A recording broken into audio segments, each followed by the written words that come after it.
Welcome to Tyranny.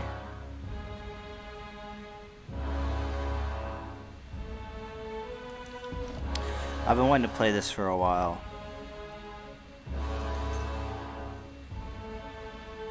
This is a very, very cool game. I have a 60 Hz screen.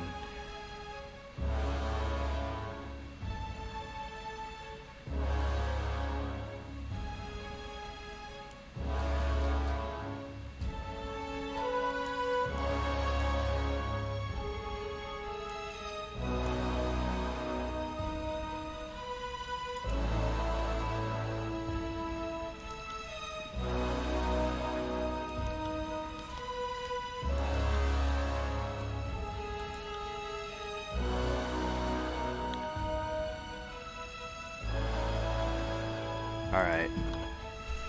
So basically what this game is, it's an RPG, kind of like Dragon Age or Divinity, but you're the bad guy. And when I say you're the bad guy, I mean you are a soldier in the Dark Emperor's army. When the Emperor gives you a command, you get it done.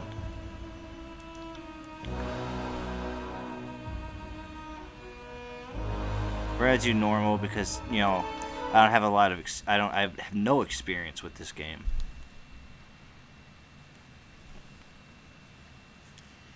I've been excited to play this for a while. It was just like I was completely sold on it when I heard like you can actually be evil in this. Okay, let's be evil.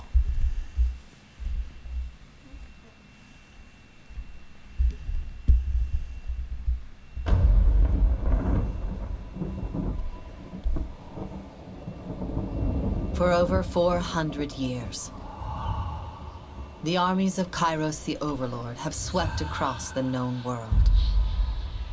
All who stood against them fell before their might.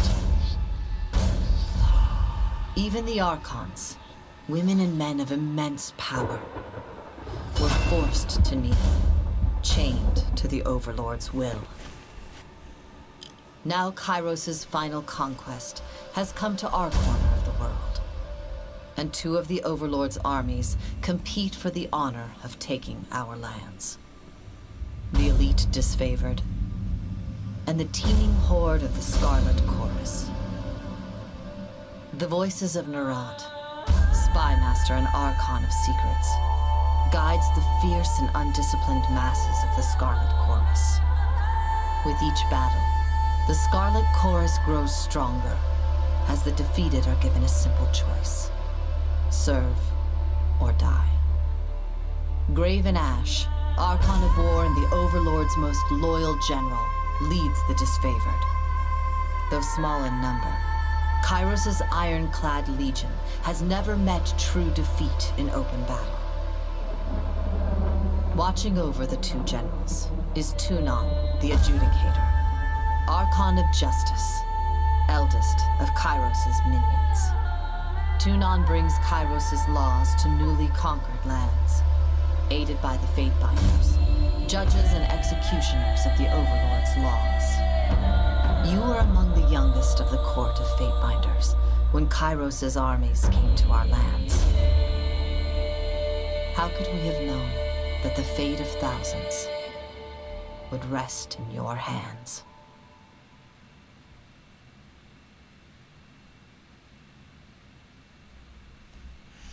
Alright, first of all, I'm a dude. Always. And I'm a white dude. That hair is awful.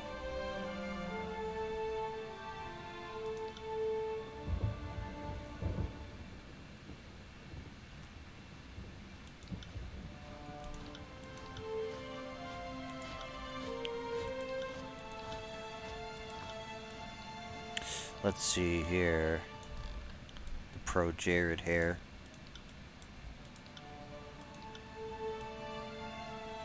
Samurai Chuck.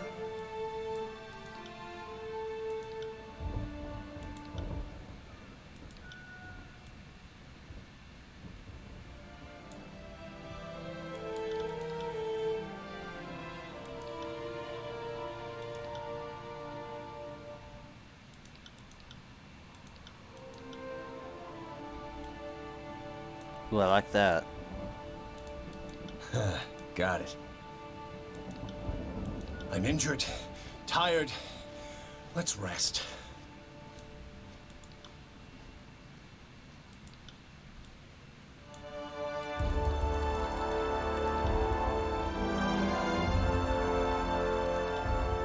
Ooh, I like the runes.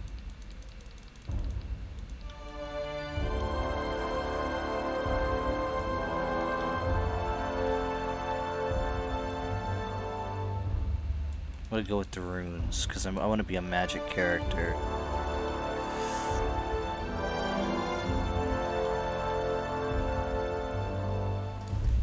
Specifically, I don't know if it's an actual thing, but I'm gonna basically try to be a lich. These are a little too heroic for a member of the Overlord's army.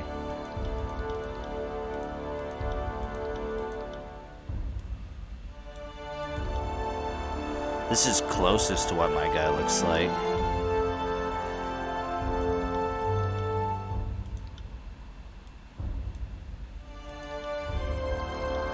I'm just gonna go with that one. War Mage. Our noble scion.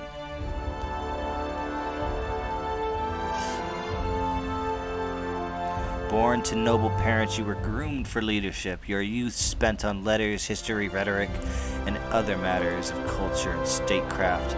Though you had wealth and creature comforts, you were expected to grow up quickly and bear the honor of the shepherding of shepherding others through prosperity and war. When your parents came under accusation of sedition, you were sent to the court of Tunon, Archon of Justice. To defend your family's actions, your parents were found guilty. Their sentence, the dissolution of the treasonous estate. Eloquently pleading your own ignorance on your family's actions, you negotiated your most important deal yet, immunity from the crimes of your family for the simple cost of swearing fealty to the Archon himself. Despite the unwilling induction, your education in Savi made you a valuable addition to the Archon's cadre of enforcers. And so long as you remain in good standing, your family just might be allowed to live. Alright. Primary expertise. Shock spells.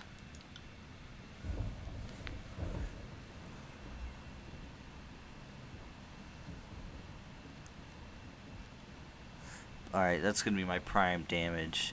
Shock.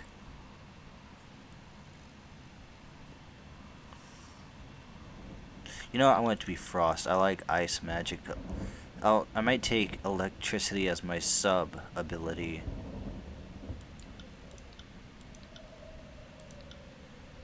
I don't know. I'll take frost spells. I like ice.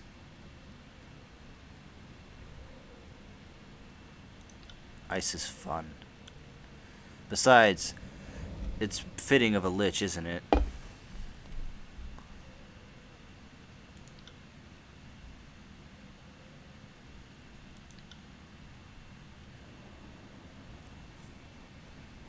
Atrophy. Yeah, atrophy. If I'm gonna be a lich, I need to drain the life out of people. Touch of atrophy.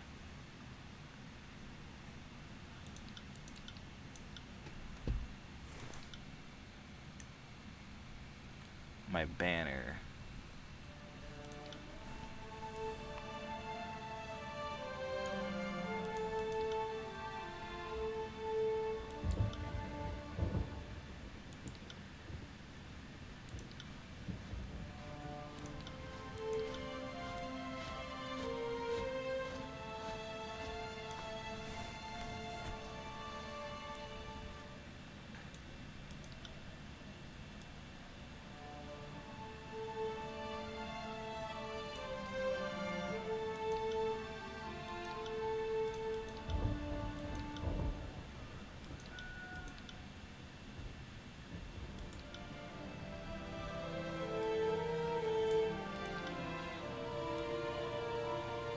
I like the moon better.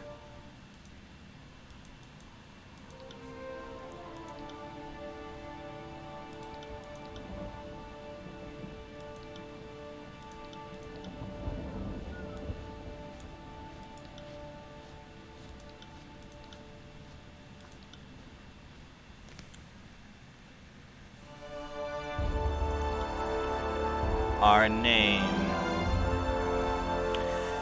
What's a good name?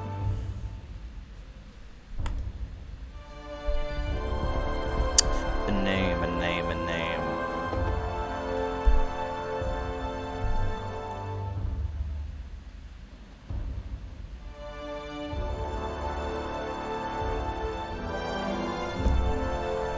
Scalga. That's, yeah, Scalga. Scalga Dornmeyer.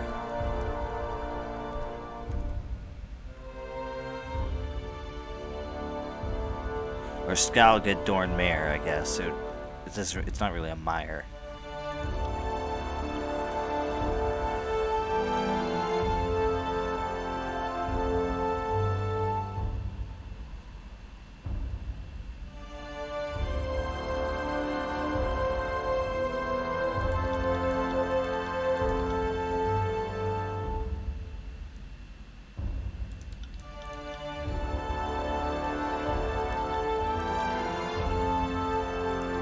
Whiz. I want that damage.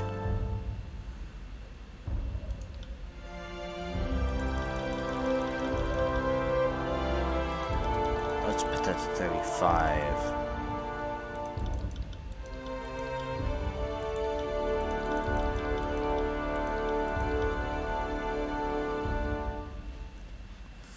During his ability to cipher information, put together clues. Well, yeah, that's like all I'm doing. I'm not going to care too much about dodge, to be honest. Conquest.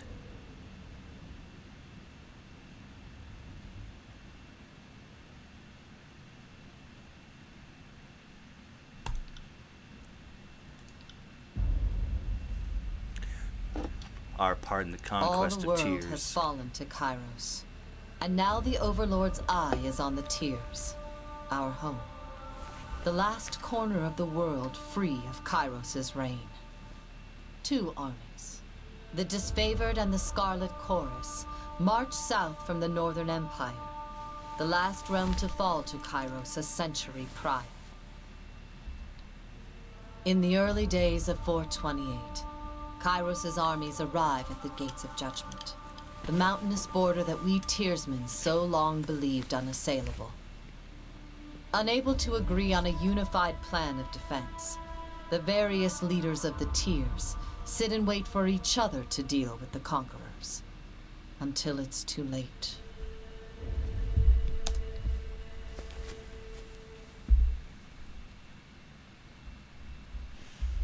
Oh yeah. I know this part, at least.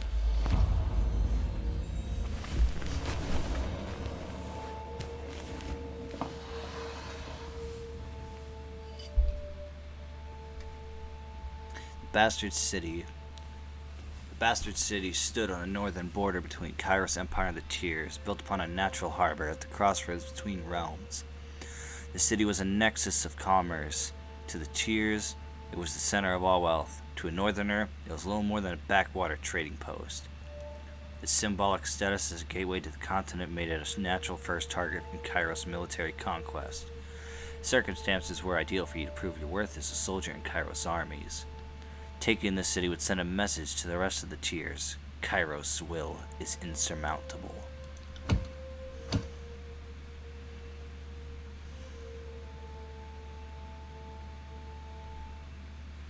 Infiltration or direct assault? Infiltration.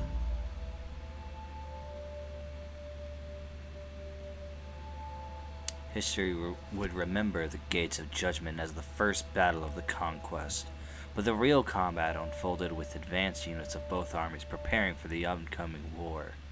The Disfavored and the Scarlet Chorus each had a plan to infiltrate their city, but I sided with the Disfavored scouts. I lent them my skills to the elite Disfavored scouts to capture a border garrison.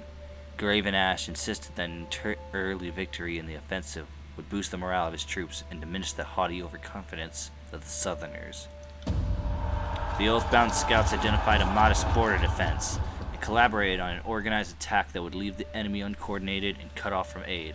You oversaw the preparations and offered your opinions on the strategy. When the clashing of swords and spears fell to silence, followed by the cheering of disfavored scouts, you were the least surprised.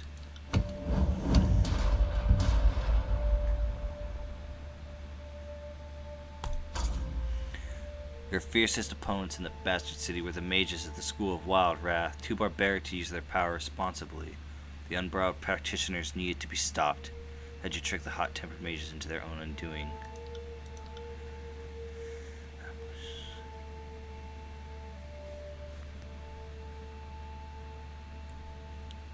The mages took their more dangerous research outside of the bastard city walls.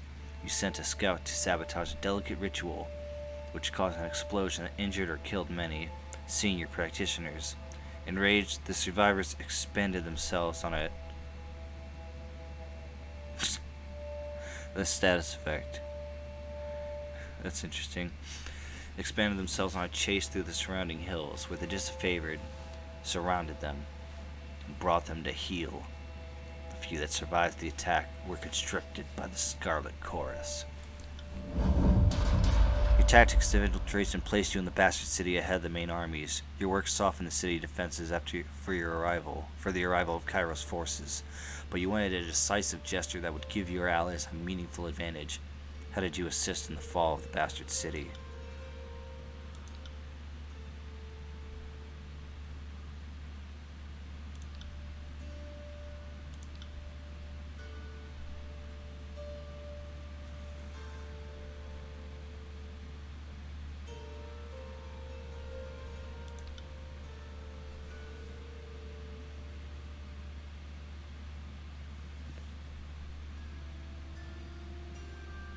Spreading the word of Kyros, you converted the poor and disaffected into a hidden army of the Scarlet Chorus.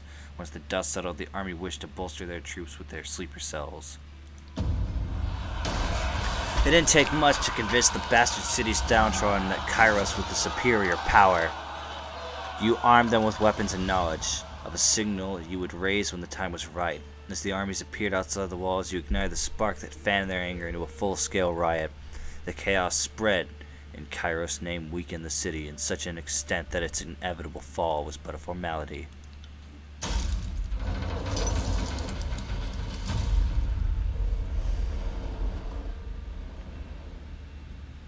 The bastard city settled into a new state of normalcy.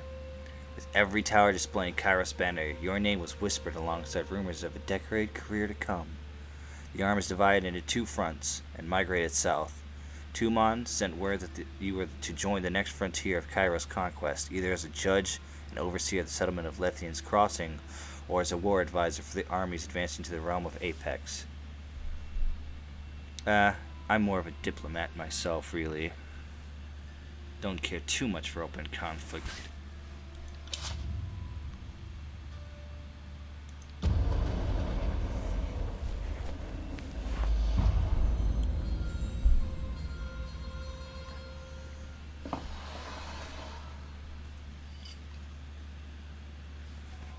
By the way, this isn't like a representation of the whole game. It's just like an extra thing for the character creation process. I'm basically making my guy's backstory. Years ago, Lethian the Bold founded a small merchant town at the intersection of ancient old walls. A pact between the settlers and a mercenary company meant that caravans were able to travel without fear of bandits or bane, and the town thrived in modest insignificance. Lethian's, I tried saying Leviathan for some reason. Lethian's Crossing drew Kyros' attention for the iron deposits in the surrounding hills. With the region under Kyros' control, the northern smith mages could set up workshops to refine ores and arm the disfavored with the finest weapons in their known world.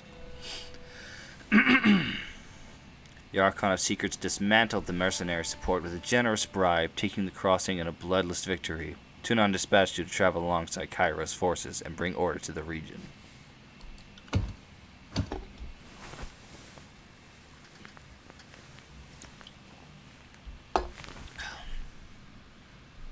Cult of Tyranny, where the iron must flow. Let's deal with a cult. Tyranny's Archon of Song used her arcane charm to lure locals into joining Kyros' army. As patroness of the Scarlet Chorus, her efforts were crucial to the conscription of new recruits. When an enthralled, disfavored soldier joined her cult, his company feared that the Archon was growing out of control and needed to be stopped. The Disfavored demanded the Archon of Song to cease her recruitment practices, and that they'd be allowed to violently subdue her cult of the followers. The loss of soldiers was a significant setback to the Scarlet Chorus's conscription efforts. In response to your ruling, the Archon of Song departed your company in bitter silence, but not before releasing her arcane hold over the latest batch of recruits. The Disfavored remained obstinate that the dispersal of her cult continue as planned, hunting down the confused or memory-stricken innocents. They put to death those who couldn't beat into obedience. The Scarlet Chorus barely restrained themselves from the indignity, which proved a major setback to the army's strength in numbers.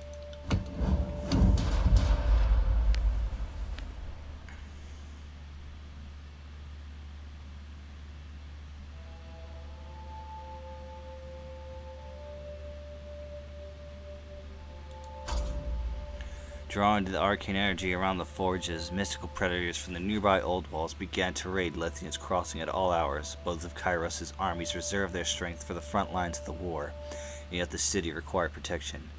You had to delegate the responsibility somewhere. Scarlet Chorus. Since the Disfavored used most of the iron that came out of Lethian's Crossing, it fell to them to stand as the city's vigilant protectors. The Scarlet Chorus enjoyed a necessary reprieve. Though the Disfavored were averse to your ruling, they couldn't argue with the reasoning behind it.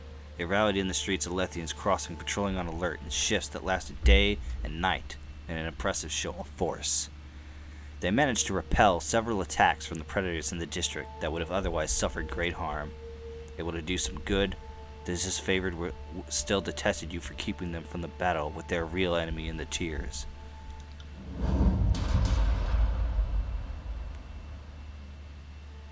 Tragedy struck when a mercenary hired by the Voices of Narat injured a forge-bound artisan, leaving him unable to practice his craft. Tunon ordered the mercenaries to leave the city in the hands of Kyros' more responsible servants. Only a token garrison could be left behind while the armies returned to the front. As the Disfavored and Scarlet Chorus showed increasing tension and hostility towards each other, Tunon decreed it best that only one force control the crossing. You granted control of Lethian's... Why do I keep fucking... It's the L-E. I just autocorrect that to Leviathan because it's not used in a lot of other words. The Scarlet Chorus flooded the Lethian's Crossing with overeager and undisciplined recruits. In the first few days of occupation, settlers suffered under rampant theft, murder, rape, and arson. By the following week, the horsemen who sowed chaos for personal gain were dead. Strung up by the more disciplined half that took up the reins as the self-appointed bosses of Lethian's Crossing. The forge-bound continued to mint iron weapons and armor, which Kyros merchants carted to Disfavored garrisons elsewhere in the Tears. Shipments were light, or sometimes absent. The Scarlet Chorus quartermaster claimed ignorance of the matter.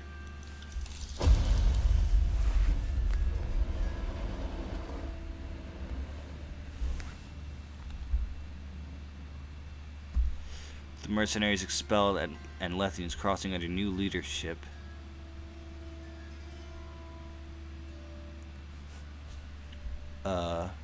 Kyros forces congratulated themselves on bringing order to the settlement and guaranteeing a productive flow of resources. Over the course of this diversion, the army front advanced further into the Tears. Your skills were needed in the realm of Azure, Stalwart, or the Vellum Citadel.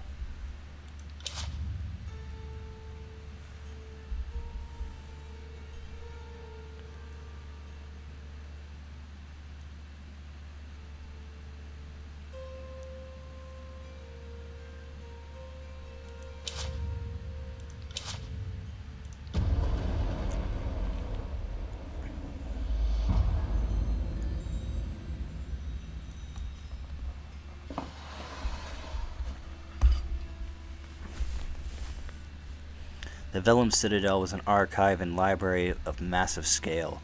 Its inhabitants were known as the School of Ink and Quill, a circle of mages that centuries ago carved out their own mountainous refuge on lands unsettled by the other major realms.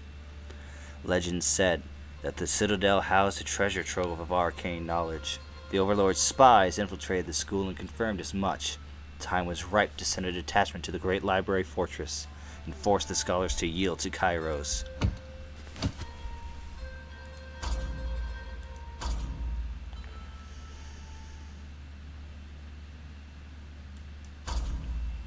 A detachment of Kyros' army marched on Vellum Citadel, expecting an orderly surrender as they neared the main gates.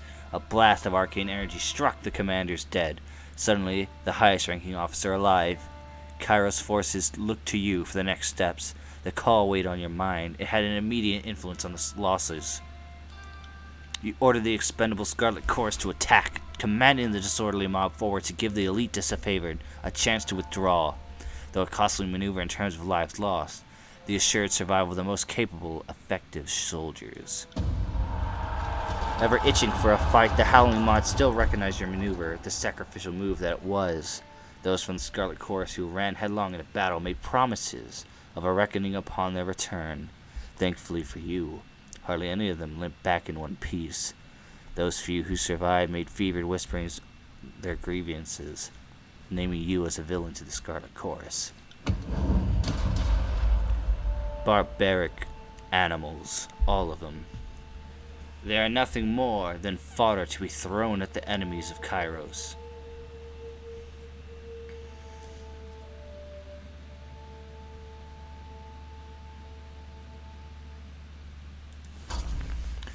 The disfavored learned of a hidden enemy enclave and sent scouts to locate it. They never returned from their mission. The remaining disfavored soldiers demanded that you send the Scarlet Chorus to retrieve the scouts, but the Scarlet Chorus flatly refused to fall into the same trap. They recommended that the scouts be treated as wartime casualties. They must be crushed. Though the Scarlet Chorus were bitter at having their time wasted in search of lost soldiers, grandstanding before their rivals in the disfavor was an opportunity too delicious to ignore. Tracking the Legion yielded them the sight of an ambush where spell-slinging mages had the last of the disfavored scouts pinned down. After launching a successful counterattack, the Chorus escorted the shaken and humiliated disfavored scouts back to camp. Crestfallen by the preferential treatment you showed the disfavor, the Scarlet Chorus retreated deeper into the mountain, leaving your detachment with a skeleton crew. Tunon sent word that Kyros' patience had run thin. The Overlord cast an edict of fire on the enemy. The parchment arrived in a slender case of engraved iron, written on it the words of a spell powerful enough to destroy the Vellum Citadel. You had the choice of when to read the edict. Reading it at sunrise would offer your enemies no warning of the devastation to come. You could also wait till sunset, giving them ample time to flee or make amends.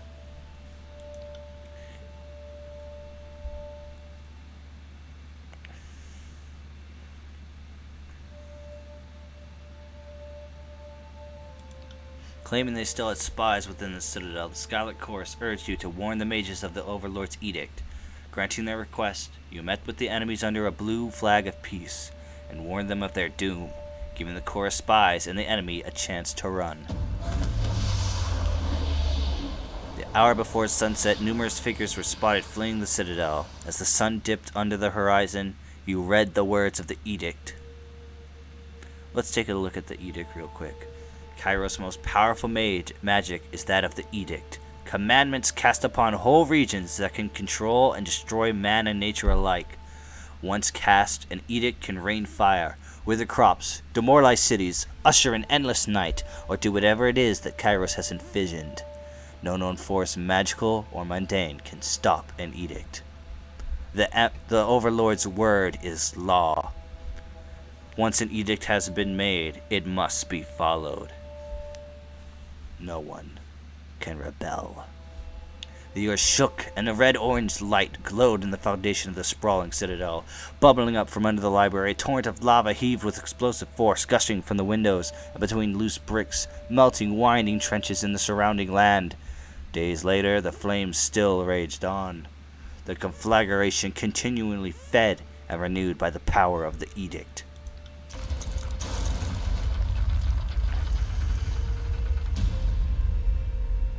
The armies of Kyros left the devastation of the Vellum Citadel in silence. From that day forward, the Tears came to know the once noble citadel as the Burning Library.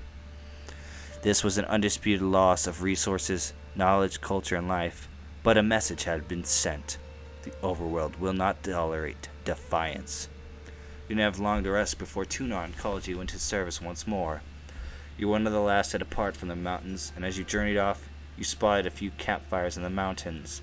They were specks dwarfed by the inferno, the last gasps of survivors, or perhaps looters from Kyros' armies bored and daring enough to pick through the ashes.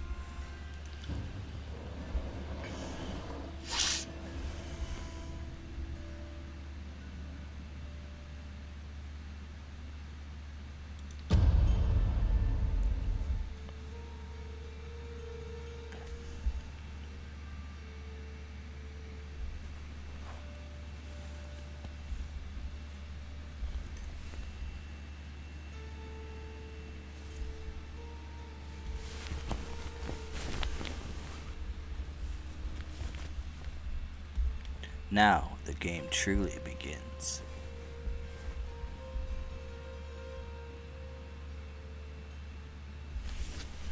The year is 431, and Kyros' invasion has shattered all major opposition in the tiers. The Younger Realms, the Bastard Tier, the Free Cities. All who defied Kyros lay broken by battle, or bowed in surrender. The two armies of the Overlord, the Disfavored and the Scarlet Chorus, now control our lands. But our will is not yet extinguished. Not entirely. In the Valley of Vendrian's Well, those of us unwilling to bow to Kyros have banded together in defiance. Violating an oath of surrender from 2 years prior, we have staged a bloody uprising, murdering the Disfavored and Scarlet Chorus garrison in a midnight assault. With their main forces spread across the tiers, the Disfavored and Scarlet Chorus redeploy to Vendrian's Well to crush the resistance, but months pass with no definitive battle. As disagreement and discord paralyze the Archons, we bide our time and wait for our message of insurrection to spread across the tiers. The Overlord is not amused, and Kyros has one message for the Archons: crush the Oathbreakers or die. Kyros backs this threat with an edict, a magical commandment that can slay all in the valley should the order be ignored. The honor of proclaiming this edict fell to you.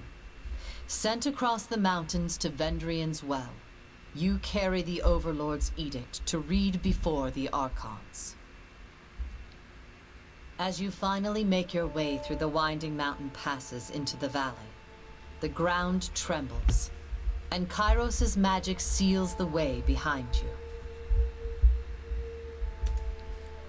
You are trapped in Vendrian's Well, with Kyros' armies and the Oathbreakers.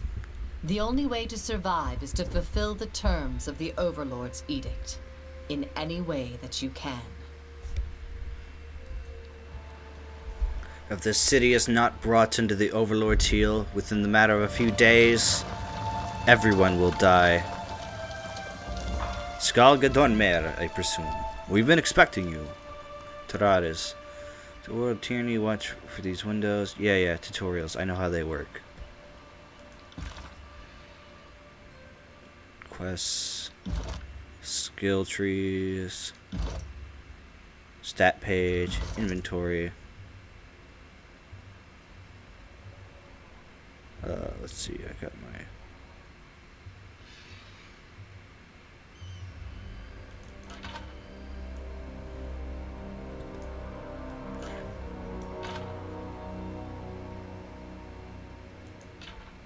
What's this? Oh, the edict. Healing potions. I don't really need those, but I might get a companion. It's good for it later. No reputations yet. Spell creation. That sounds fun. Spells are created using 2 or more sigils. The core sigil determines the type of magic, such as fire, frost, or illusion.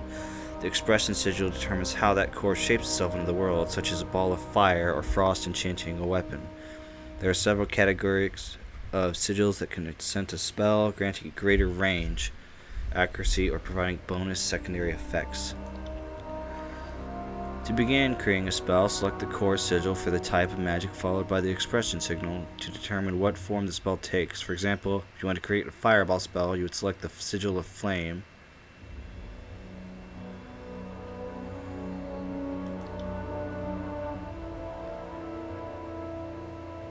As the core, followed by a sigil of directed force determines its shape. Spells have default names based on the selected core and expression. You can rename the spells using the spell interface. Each sigil requires a certain amount of lore skill to learn and control. Characters must have a lore skill at least equal to the spell's total difficulty in order to cast the spell. Alright, I think I got it.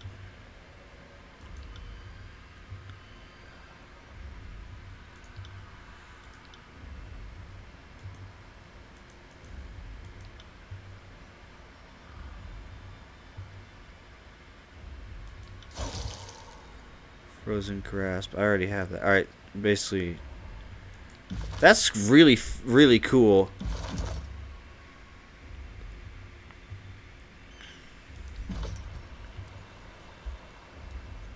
I got it. Kyros, the Overlord, be praised. Is that a woman or a man? Aurora. Let's just say it's an ugly woman. When I heard the avalanche, I feared the valley was sealed with you on the other side. The disfavored warrior clasps her gauntlet to her breastplate, the traditional salute of the Legion. Yeah, I get how conversations work. A pleasure to see you again, Fatebinder. You were with us before the first official days of the conquest, and so it's fitting you're here now, in what I hope is the last gasp of resistance from those backwards tearsmen.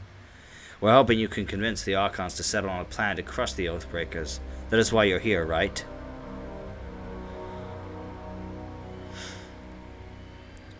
Can you hear the hum in the air, the glow around the rocks, the avalanche of Kyros magic? The Overlord has sealed the valley. Your senses see more than mine, good Fatebinder. I do not pretend to know much about those things, but if that was Kyros magic and you're here on important business, well, you don't have to be the Archon of Secrets to guess that you're here to proclaim an edict. What does Kyros have in store for the enemy? 10 years of festering plague? An edict of twisted bones? I come bearing an edict of Kyros. Our soldiers will complete their task or die. Edict is leveled against us. Her eyes widen with fear, her posture slackens. But the Scarlet Chorus prevents us from taking actions. Why would the Overlord punish both of... Forgive me. It is not my place to question. We should have conquered the enemy within weeks of arriving in the valley.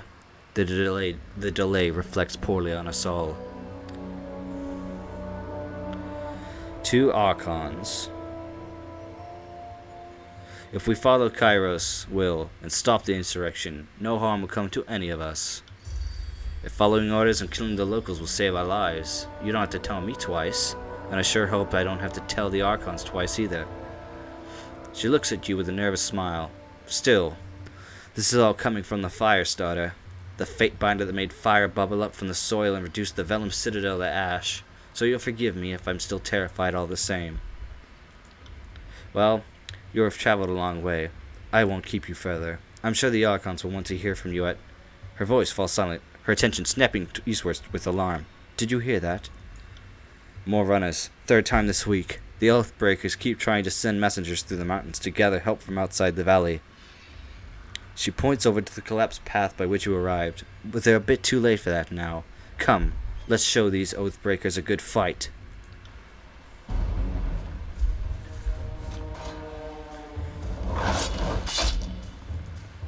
Will do. Tyranny uses a pausable real-time combat system because you will often manage more than one character at a time. It's a good idea to pause the game, issue orders, and resume real-time. See that orders play out.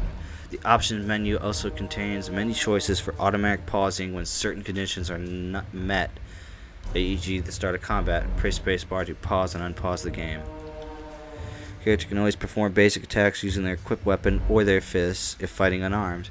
Characters also have special abilities and spells they can use in combat. When the character is selected, their... Yeah.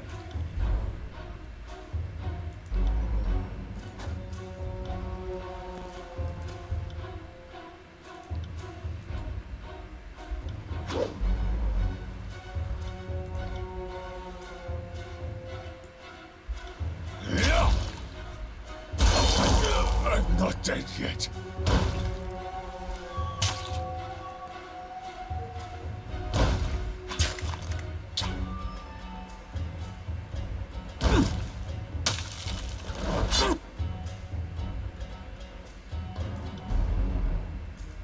Will do.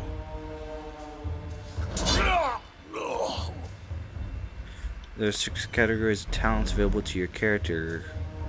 With each level, you gain 1 point. Alright, I get it. It's 1 down. Let's check further along the path for more.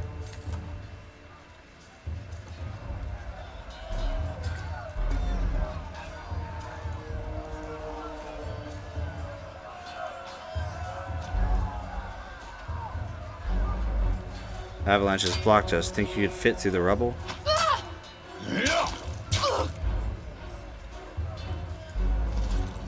I guess I have to squeeze through the gap.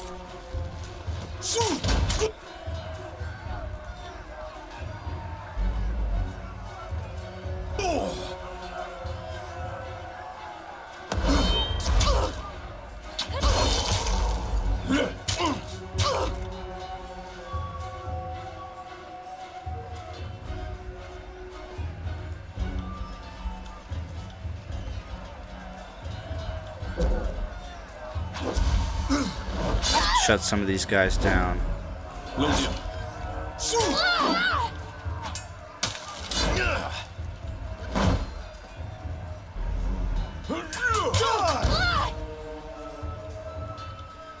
I got it.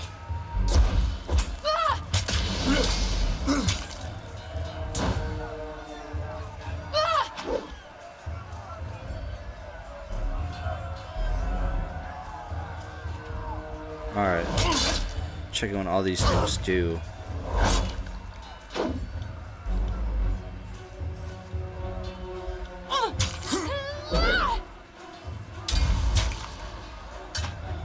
Right.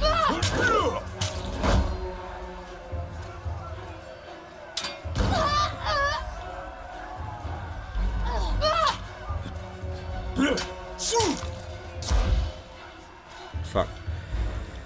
I messed that up.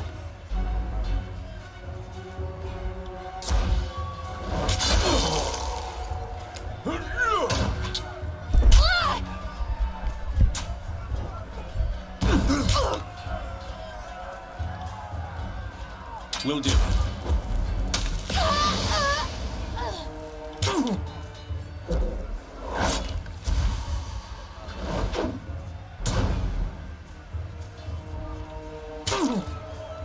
I got it.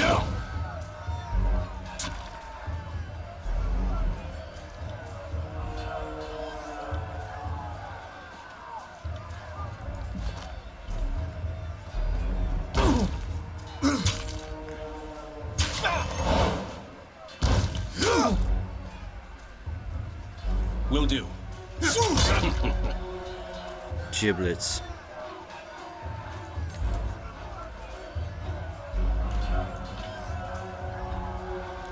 How are you?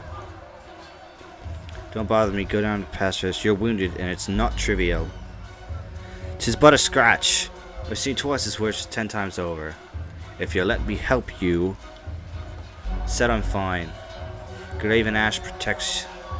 You go on to help the others.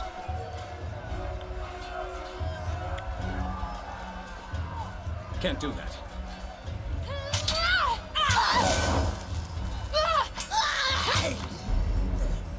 Try and catch me, worm. A young Scarlet Fury weaves around the Vendrian god, attackers avoiding their weapons with fluid grace. She nods to acknowledge you. A breathless enemy soldier pauses a glance to her countrymen. This one's crazy, too much lead in her water. We should cut our losses and turn back. Ha! Fatebinder. Here at last. Care to join me in putting these cowards out of their misery? Save something for me. For the realm of Apex, charge! The Vendrian guard level their weapons in advance. Come at me, brave mate.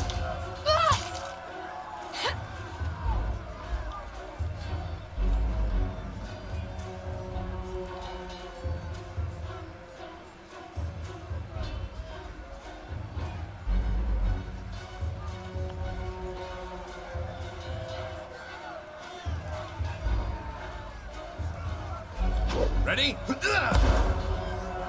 wait to try Put him down. that. He's full health and bugging us.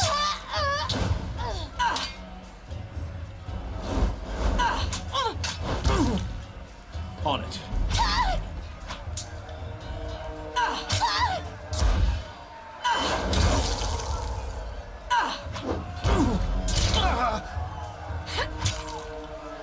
Right.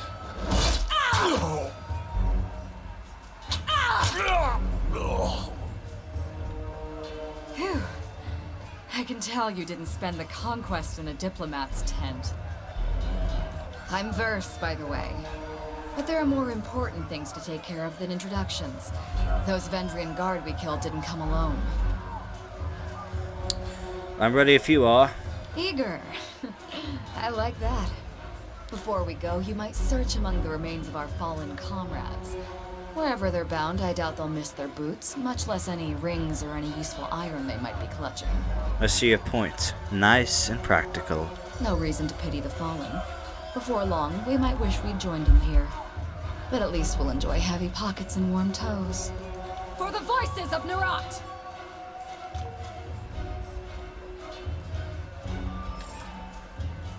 I scroll.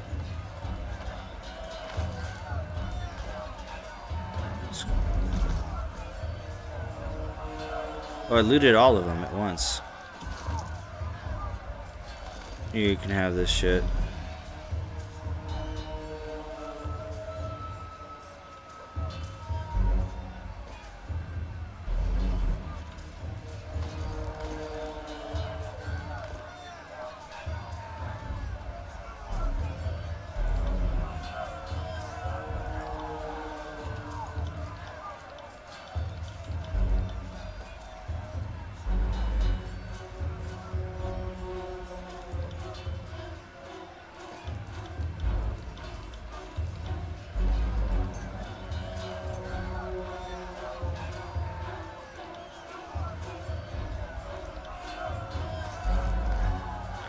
Might as well, better than having nothing.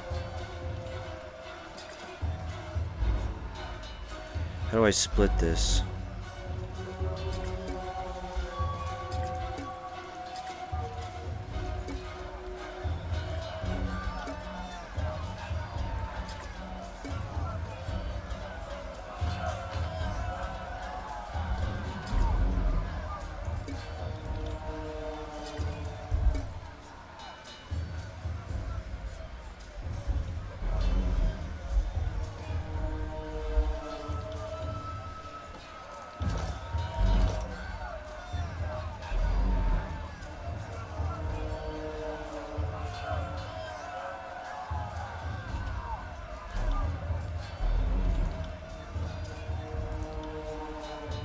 Magic.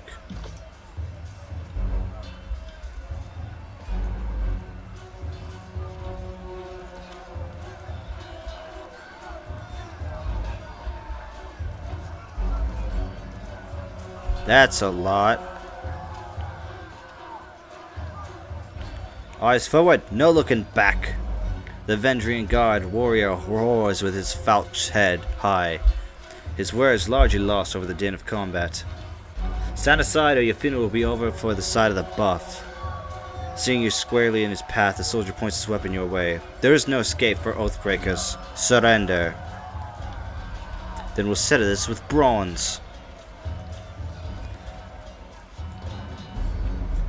Reinforcements, hurry! Good, I was about to say, we're gonna fight all of that alone. Mocking blaze. Run down the Oathbreakers, let none escape.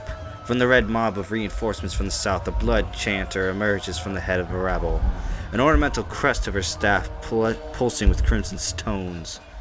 Stunning sigils of magic and wordlessly moving her mouth, the blood chanter describes a series of spells into the air. A red glow surrounds the Vendrian guard warriors as the chanter's magic warns its way into their minds, blinding them with rage. Hold position. Excuse me. Hold position, all of you. You there, keep to the path. The warrior gestures along the canyon trail, but his soldiers turn their attention to the Scarlet Chorus, roaring challenges. No, don't engage them, we need to run. His orders falling on deaf ears. The warrior reluctantly readies his weapon. I'm not... Join your party. Yeah, I get companions. Friends.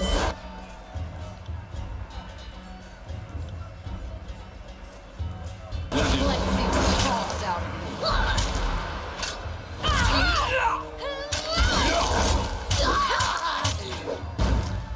I got it.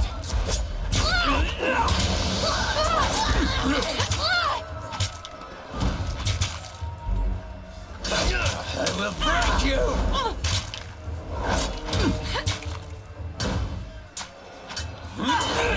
Right.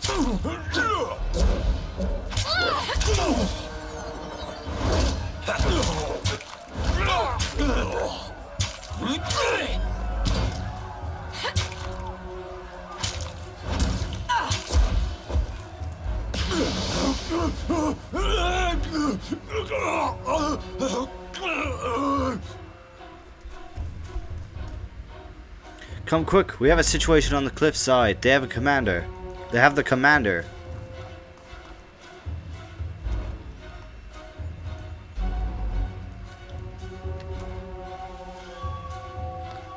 Ward bracers and a bent bronze sword.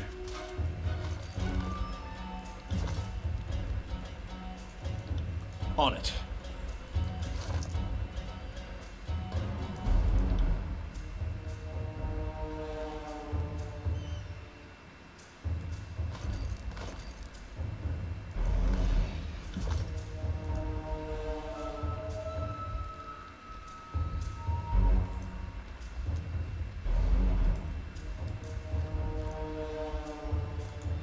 What you got over here?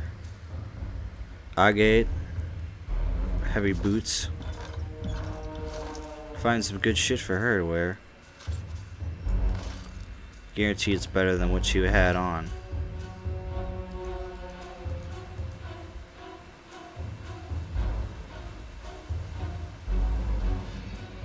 Stow your weapons or we find out how long a man screams before hitting the ravine down below. Caught between a precipitous drop and a band of angry soldiers, the Oathbreaker warrior holds a disfavored officer at knife point. Skewer him. Worry not for me. Graven Ash will protect. The disfavored officer winces, blood seeping from the screams of his bracers and seams of his braces and cuirass. Disfavored are all protected by Archon Graven Ash's mystical Aegis, and many will attest that it allows disfavored to endure truly staggering punishment. There are no documented cases of disfavored surviving decapitation, being sliced in half, or other wantonly fatal doses of trauma. It is highly unlikely that Ash's Aegis will save Drastus from his neck. You heard the man. He plainly invites you to use that little blade of yours. What are you waiting for? Permission for your pimp.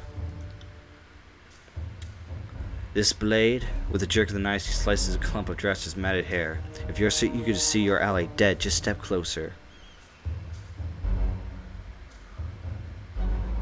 We have to help Drastus. Tyrell dashes the blade across Drastus' throat. Blood gushes out from the commander's neck, drowning out his final words. Tyrell points the blade knife toward you. Death to Kyros! Death to the Archons!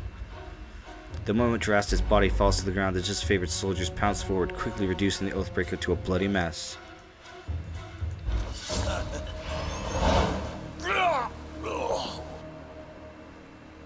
Drastus' death will be a setback. He was still a fine steward of the steadfast.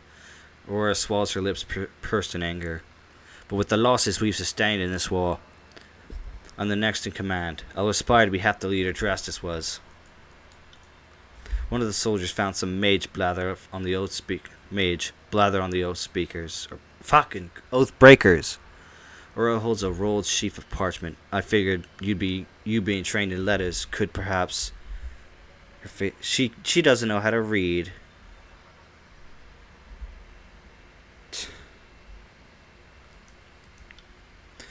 Repeating the same message in different written scripts, the parchment explains the Vendrian Guard's desire to overthrow Kyros' Archons, rout their armies from the tiers. The pages aren't addressed to any specific reader, but rather openly invites all who remain loyal to the younger Rome to gather at Vendrian's well. with recruitment material. They were trying to bring more traders to the fight. There were likely other groups trying to flee the valley, but we can rest knowing we stopped this group. A shame it's at such a high cost. The Archons are expecting you at the disfavored camp. When you are ready to leave, exit by the southeast gate. Keep going that way through the foothills.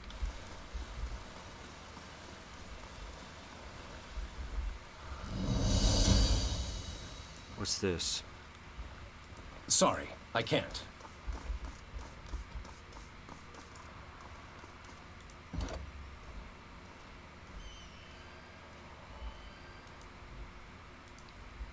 She don't have athletics? She got 13 athletics. And that's her second highest stat. She sucks. Right.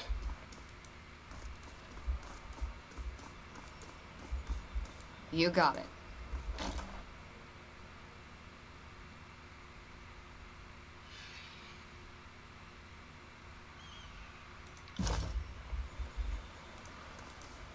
Will do.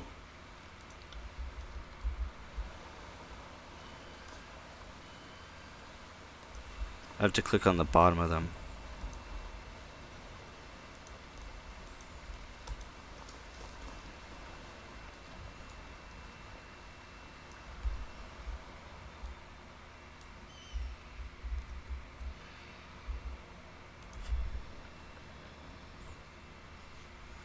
An honor to have one of Tunan's court with us visit our humble holdfast. Need supplies? If you've come to the right place. Let's see what you have.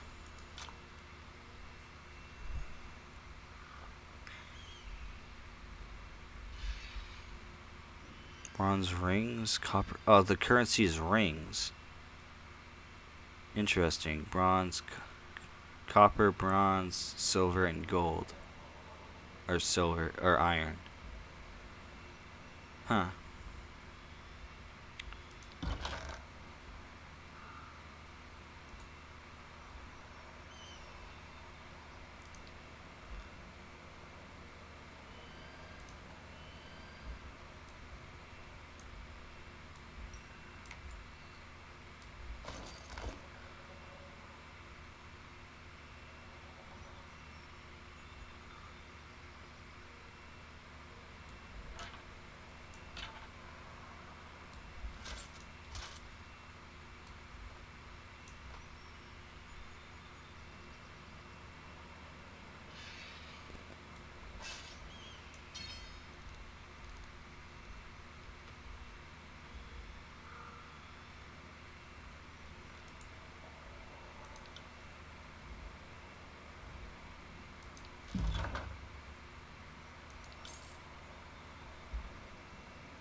Feel like she'll get better shit out of the haste. All this can be sold though.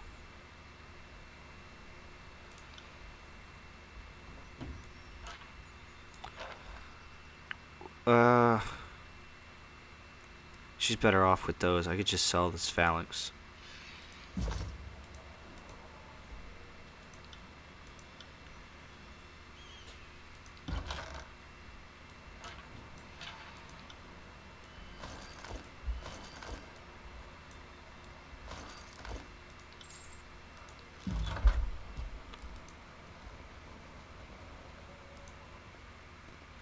Prisoners from the Tarkus clan. That he's not just an oathbreaker. He's one of their leaders. Aurora signals to her men by dragging her hand across her neck. No mercy for those who foment rebellion. Find a post and string him up. If his wounds don't kill him, thirst, starvation, and infection will do the rest. We must give the vanquished enemy a chance to serve. That is our law. Smiling with recognition at your presence, the chanter points your way. Just ask the governor here. You understand the wisdom of the Scarlet Chorus. The Overlord does not wish to rule over a ruined crater. We must conquer. But if we show no mercy, we will have conquered a mountainous stretch of nothing. I tire of this nonsense. If you keep recruiting these Oathbreakers, then you will fail to inflict order and they defect, and we have to fight them all over again. I will not let another one of these South snobs come back to haunt us.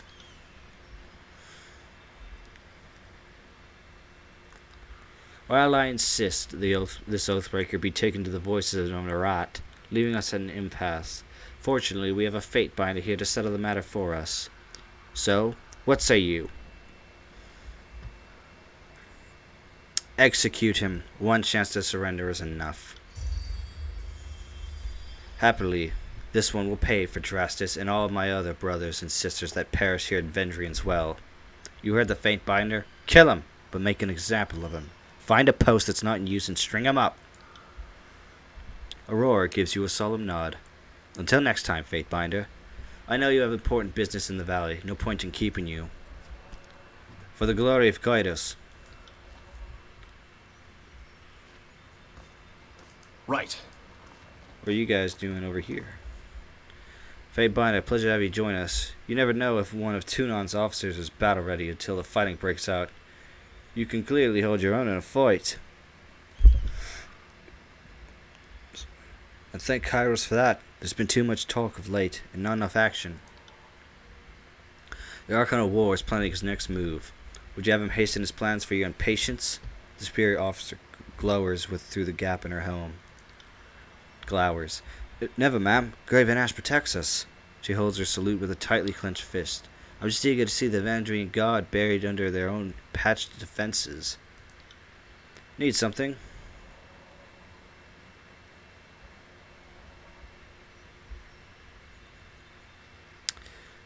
As you were.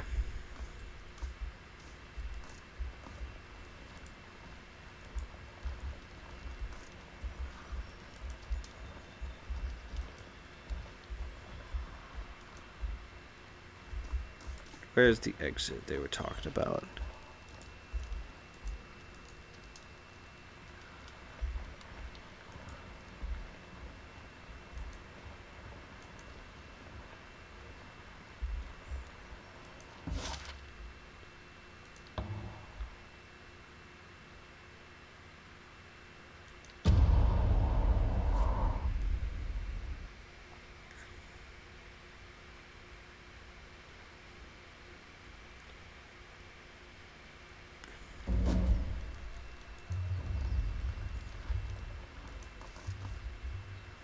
Slow down a moment. I know we're both eager to watch the Archons bicker over tactics like a pair of magpies, but I need to ask you something first. And what's that? The voices in Marat told me that you've come as a mediator, considering the source. Well, I can't help but feel I'm only hearing half the story, so let's have it out. What's so special about you?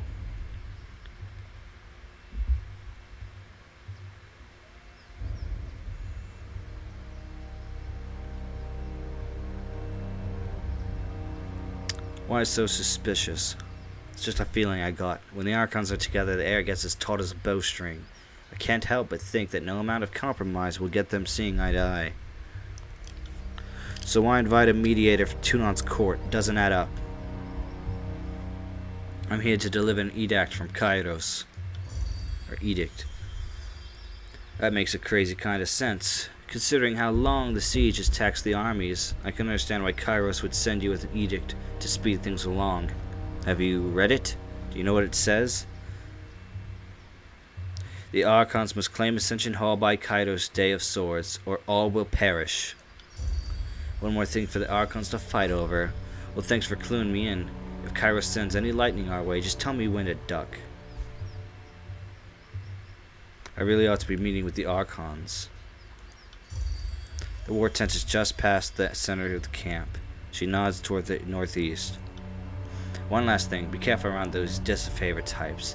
They take their work seriously, and most have suffered too many blows to the head.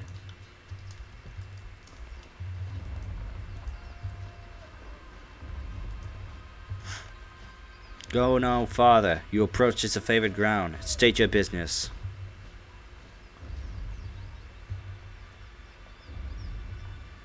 I am Skaga Dornmare, Fatebinder of Tunon. I bring words from Kyros, words for your commander's ears. Ah, so you're the Firestarter. Sevis and the companies returning from the burning library are telling some harrowing stories about Kyros' edict of fire. I think myself brave, but I'm happy we've been far away from it all. Must have been a terrifying honor to be the messenger of such a righteous force. Go on in. The Archons are expecting you. You'll find them in the war tent, center of the camp.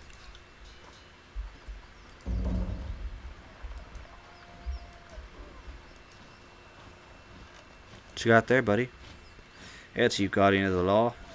If you have a few excess rings weighing you down, best unburden yourself before battle. My lord is familiar with trade. My lord father is familiar with trade. Might inspect your stock. Of course, by all means, I have nothing to hide.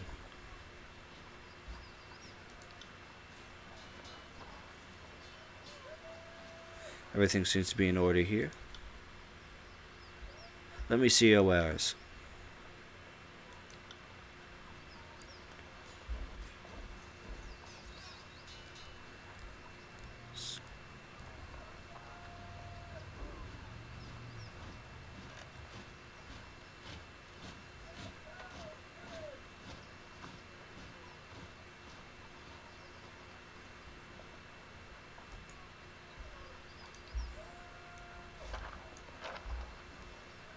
Blood moss.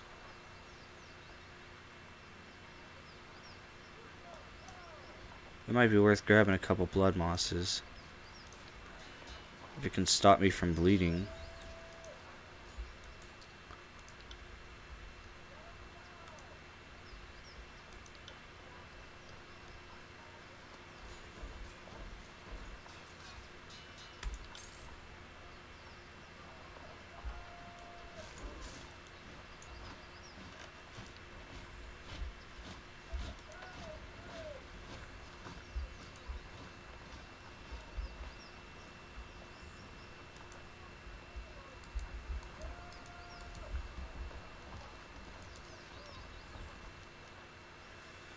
Bitterquip.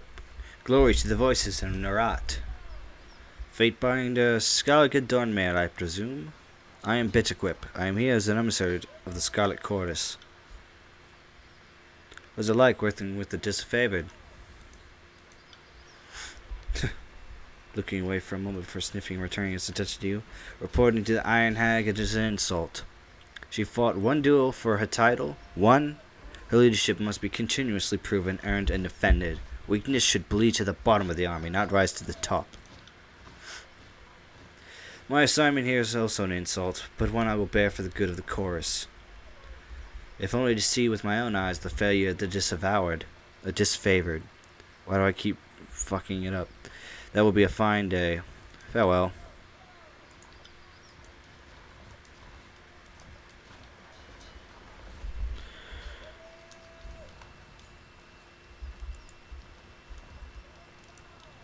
What do we have here?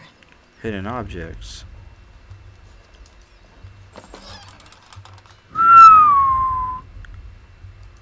Nice one. Can I not talk to her?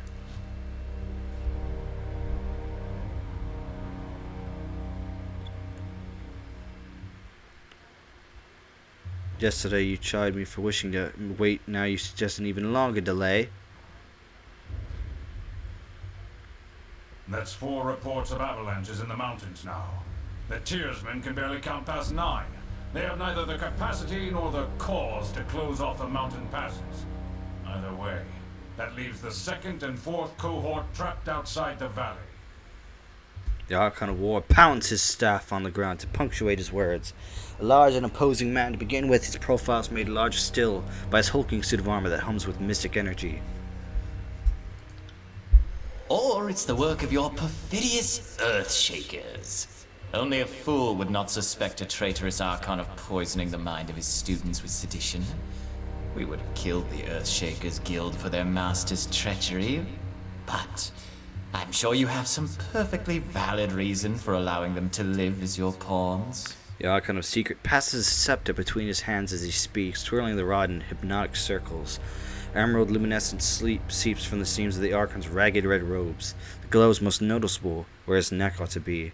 His mask seems to float and spin, never pivoting or bending naturally. Hey, watch yourself. When these two get going, you don't want to get between them.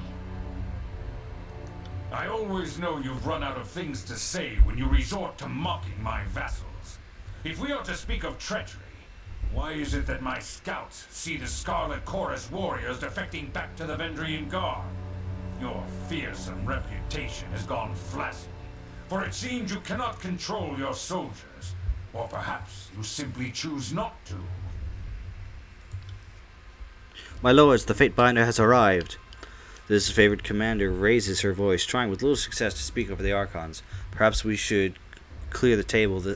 Perhaps we could table this discussion and let our guests speak. Speaking of strategic failures, who was it that insisted the valley would need only a token garrison? For some strange reason, we can't seem to recall which balding halfwit grossly underestimated the enemy. Thoughts? And I thought you had left agents within these Tearsmen when they surrendered. Either you failed to see this coming, or you knew and let it happen. Incompetent or in cahoots, either way, this mess has your filthy stink all over it. We look forward to seeing you explain to Tunon why the Archon of War could not close the vice on this trivial little insurgency. When we are crowned the ruler of the Tears, we shall have this place renamed to Ash's Folly in your honor. If I may address the Archons? Why didn't you speak up sooner? My Lord Archons, the governor of Lethian's Crossing has finally arrived. I beg you to cease arguing for a moment. Apologies for the sudden entrance. I've traveled long to be here. The fire starter has arrived. Welcome, welcome. Our agents tell us such lovely stories of what you did at the Vellum Citadel. Have you come bearing another fragment of Kyros' wrath in tow? We were worried you'd never make it. So glad that Drostus' demise didn't cause further delay. I come bearing an edict of Kyros. Once again, you bring us support in a time of need. We fondly remember your service to the Chorus in the taking of the Bastard City. We knew back then you were destined for great things. But we had not anticipated you would be twice honored with the task of proclamation.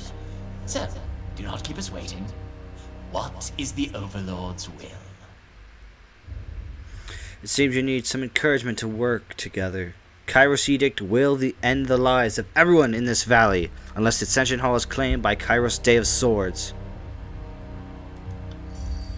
The earth sways with each word you utter, the air thickening with warmth as you pronounce the tersely phrased commandment, its every syllable drafted by the hand of Kyros. With the edict proclaimed, your pulse quickens, and the muscles in your legs, worn from a long trip down the mountains, feel renewed. Your tired limbs now nearly buoyant with vigor.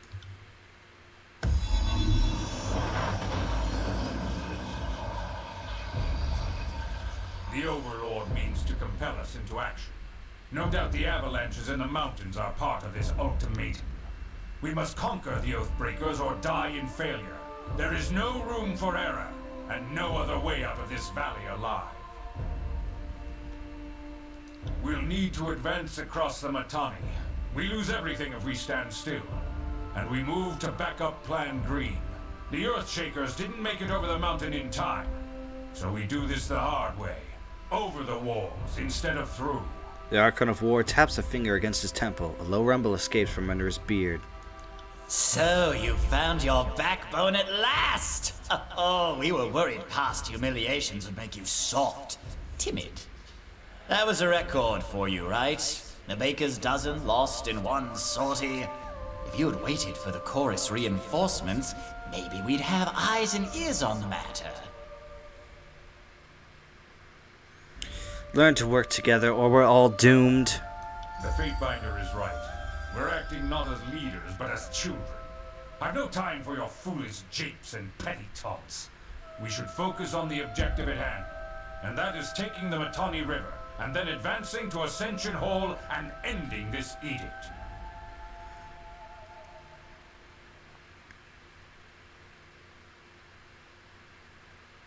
Voices of Narat, I trust you are done acting the clown and will have your horde ready to march with all haste. Do not think for a moment that you can give us orders, maggot. Not unless you wish to discover new ways of feeling pain. My lord Barrack, my lord, Barrack and his band have been drilled on the Echo Call assault plan. The Crescent Runners should be briefing him as we speak regarding the latest enemy movements along the river. I will dispatch him at once. The Iron Marshal salutes, clapping her gauntlet to her breastplate. Not all women in the disfavored. I will ensure the corps stands ready to march. Every time I say disfavored, for some reason my brain likes to throw an extra letter in there somewhere. Disfavored can take the river. The chorus has the main power to secure the outer ring of the valley. Our soldiers clamor for battle, and at last we shall have it. Verse, we command you to continue guarding the Fatebinder. Tunan's chosen is our honored guest, and must be shown our finest hospitality. I won't let you down, boss. He'll get through the campaign in one piece, as long as he doesn't do anything too stupid. The Archon twirls his scepter one last time, then taps the fifth eye on the shoulder, and the two depart.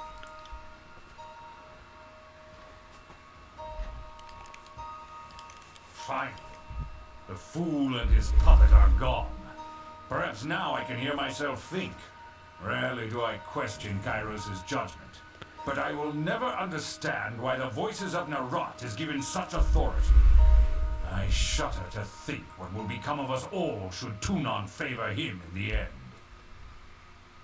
Though the edict threatens the Scarlet Chorus just as it threatens us, I cannot shake the feeling that our allies will work against us. You've shown your worth in war, and your name has been known to the Legion since the very beginning of this long conquest. So I'd ask that you join us this one last time, to help us wrap up this last objective. If you wish to be counted amongst the glorious, speak with the Iron Marshal. She will direct the order of battle until we are ready for the final push into the Citadel.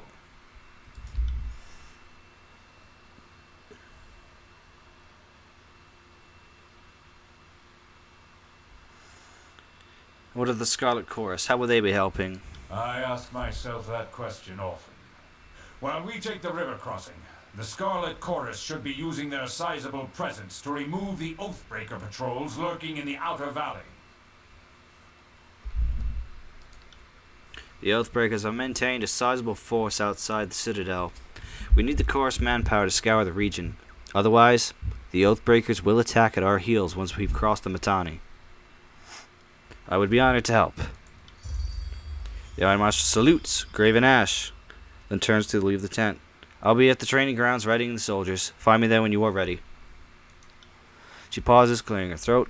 And though I am loath to mention it, the chorus can likely use your assistance. They certainly won't secure the outer valley on their own. Fifth Eye will be somewhere in that rat's nest they call the Camp du East. Seek him out if you must.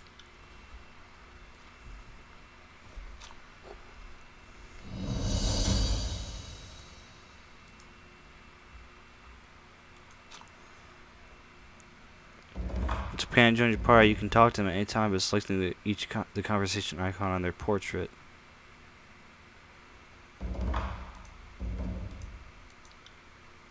Oh, there we go. How'd you do that? Do what? Back in the Archon's war tent, you catch an edict as casuals reading a supply shipment. How did you do that? It was nothing, really. Now is not the time to play coy. You spoke words that could lead to the death of hundreds. Take a moment to feel proud for yourself. I'm not trying to make you feel uncomfortable. It's just worth recognizing what you've done. Not only are you Tunan's Fatebinder, you're the mouthpiece of the Overlord. Gives me plenty of reason to stick around. You're going places. I want to see where they lead. If you say so. I have some questions about you. What do you need? Are you a spy for the voices of Narat?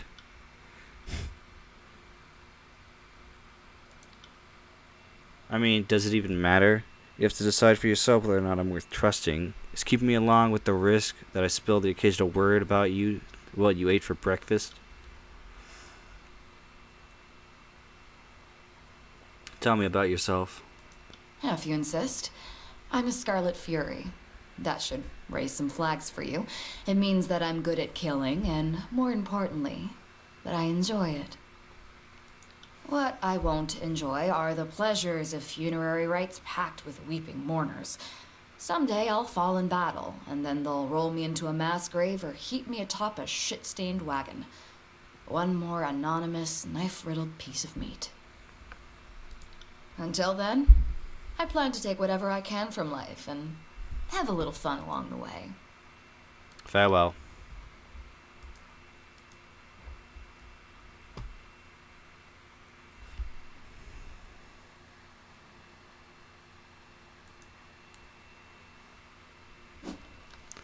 What is this? 8 days to take the city. Will do. It's gonna be a fun campaign. I'm Lucia. This is Marcus, the just favored soldier. Points to the armored man next to her. And you must be the Fate Binder. From under her helmet, you hear an audible scoff. We've been assigned to babysit. Assigned to your hospitality, Marcus quickly interjects, while you remain on disfavored ground. If you'd need a place to rest, we can make the necessary preparations.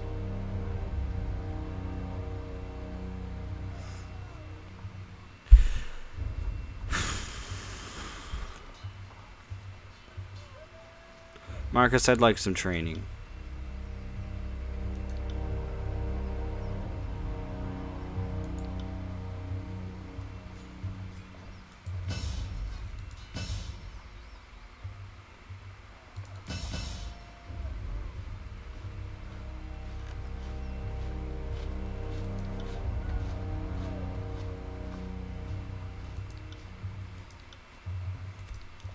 That's good enough for me.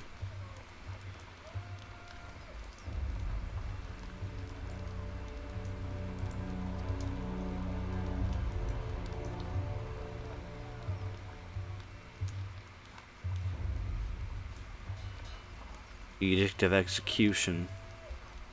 That's cool. It has an actual status effect on me.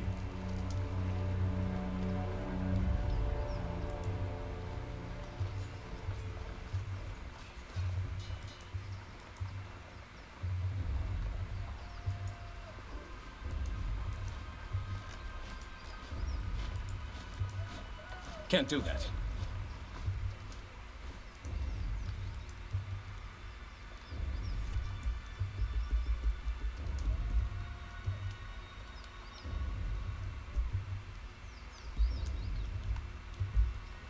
Speed up the game, really nice.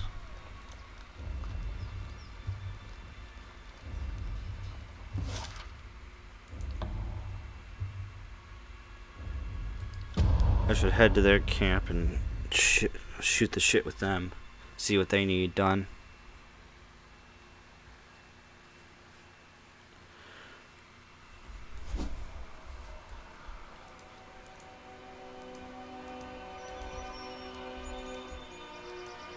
What's this?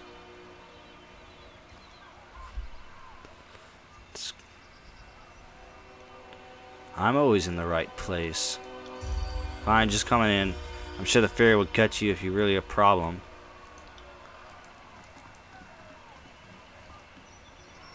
What's this? Scroll. Your new spell core, Sigil of Illusion. Well, let's see here. An illusion spell, you say? Spectral Blur. 30% graze deflection for 45 seconds. 30% hit deflection. Marks the target in a blur illusion, make them harder to hit. That's really good.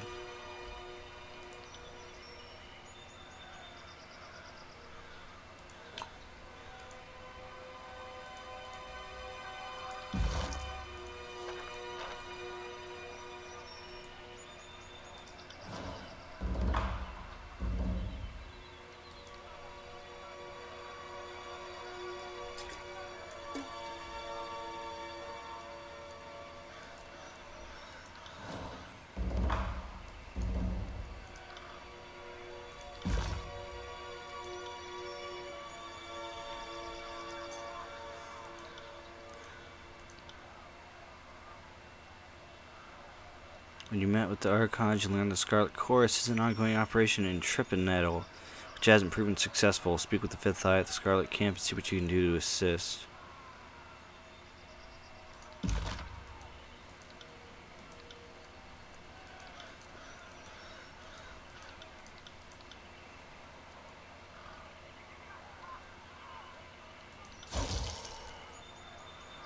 Lower required 30. Rhyme Spike. So basically it's a cast, so I can throw an ice spear.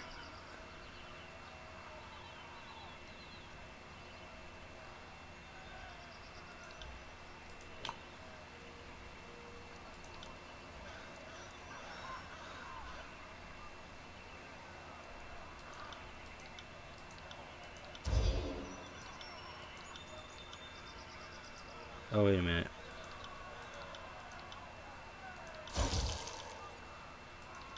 There. That's a better version.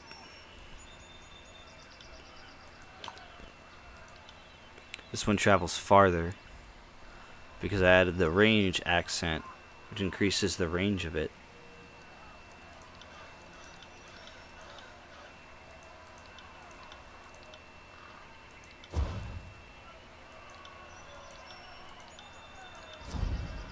False Pit. 4 to 6 raw base damage versus will. Foe AoE, prone affliction of an endless black pit below the target, convincing them that they are falling to their death. The enemy is left prone until they can make sense of the illusion. That's cool. It's not that useful though. A fireball over Searing Palm, it would be nice. I like the whole rune crafting, it's really cool.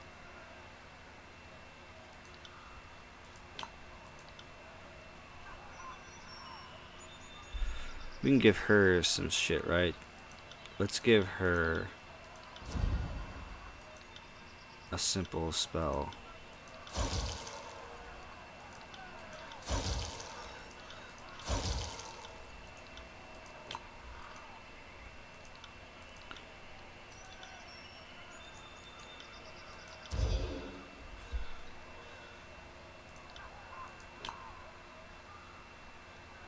Magic's cool. The binder of Tunon arrives. Squealing teenager's timber. The Fifth Eye's voice makes you gums itch and your fingernails feel in need of a trim. And we just finished having a bit of sport with some cactives. But don't worry, we'll have more fun with another batch momentarily. Dressed in the bronze-red regalia of crimson spears, the Fifth Eye beckons you to stand close, wagging a blood-splattered glove. Have you come here to order the Scarlet Chorus to die so that the disfavored might live? This is how you played it back at the Vellum Citadel, after all. Typical reasoning of Northmen. Disfavored lives matter more than conscripts, no? Now that you have issued this edict and doomed us all, have you come to help us climb out of this hole? Trust you are getting your warriors ready for battle. We know the Oathbreakers are focused in the citadel beneath the mountain spire, but we have learned this is not their only nest. Fifth Eye wags a hand in the air with a high-pitched squeal of displeasure. Given their pattern of attacks, they must have a second group maintaining the camp in the outer valley. Unless we deal with this second group, they'll attack from behind the moment we cross the river.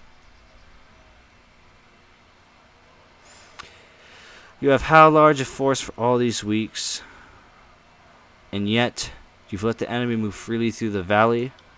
I'm hurt. Insult my manners or maturity, but do not insinuate that I sit idle when there's blood to shed. The Crimson Spear claps his fists together. We have dealt with countless Oathbreakers, but one group remains at large despite our best efforts. Captain Pellux's crew consistently evades or kills our own gangs. So you need help taking out these Oathbreakers. And while a good old-fashioned slaughter would be an efficient solution, the smarter answer is not to kill them, but to add their strength to ours. My last group of scouts returned with a new batch of prisoners, and one of these prisoners claimed that she can lead us to the Vendrian Guard's secondary camp, though there are shreds of deception in her voice. I could use help in questioning this Varia Kell. Perhaps you will get less screams and tears and more useful information out of her. If we knew where to ambush the Oathbreakers, we could try and take the captain and show him the wisdom of joining the chorus. I don't belong to Archon Narat. What's my help worth to you? You wound me, Fatebinder. The fifth eye places his hand over his chest, feigning the start of a swoon. I thought the joy of working for the illustrious Archon of Secrets would be reward enough. But you need to be missing half your head to think an expert works for free. Tell me, what will this take to make worth your while? Faithful service is reward enough, so long as my efforts are recognized. The opinions of others matters that much to you? Then far be it from me to argue. It would be my pleasure to speak to your charitable deeds at great length. I'll even be sure to tell Tunon what a noble ally you've been. I will speak with this prisoner. I will meet you there. She is waiting by the other prisoners.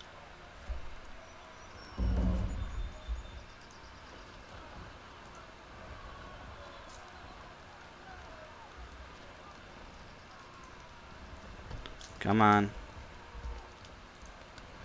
Is this her?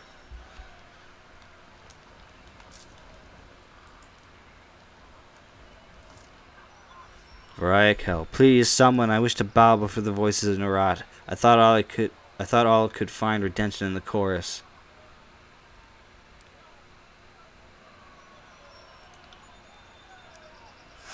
This one, he flippantly waves at the prisoner, was hollering earlier that she knows the location of the Vendrian guard encampment, but she isn't being entirely honest. I told this thing. The prisoner turns pale a moment before a look of determination comes over her face. That I wanted to guarantee I'd live to be welcomed in the chorus as a captain. Then I'll talk. Otherwise, they'll just kill me once I've opened up. I'm dumb enough to join with the Vendrian guard, but I'm not dumb enough to give away my bargaining bronze. You claim you would disavow your people for the Scarlet Chorus. Why the change of heart? Because I want to live, and I don't need to be the Archon of Premonitions to know that the younger realms are gone for good. She blinked several times, catching her breath. Kyros is the new strength of the Tears, and I would rather stand with the Archons than to be crushed by them. Tell me what you know, and I concede to your release. I heard the chorus is looking for Captain Pelox Florian and his crew. I can lead you to them, but only if you release me. Start talking now! Well, you see, so I don't know exactly what the rest of my career is, but I can tell you. Search that one. Points with her foot, calling attention to a nearby pile of corpses. The tall, dark one, missing most of his face, checks his left boot. He was the literate one in the crew, and he had the orders.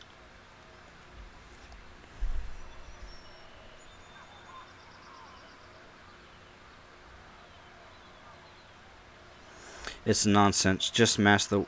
Wait. With a snap of his fingers, a pair of choirmen yank the boot off the fallen guardsman. A roll of parchment slides out of the boot and is thrust into the fifth eye's hands. He unfurls the scroll to give it a read. It's nonsense. Just mash of words. Laughter erupts from under the mask. She said she had information. She gives us garbage. Slay this wretch for wasting our time. He snaps his fingers at a nearby Scarlet Fury, who promptly snatches a long knife from her belt. I heard her say she'd swear fealty to the voices of Narat. An initiation rite would be in order.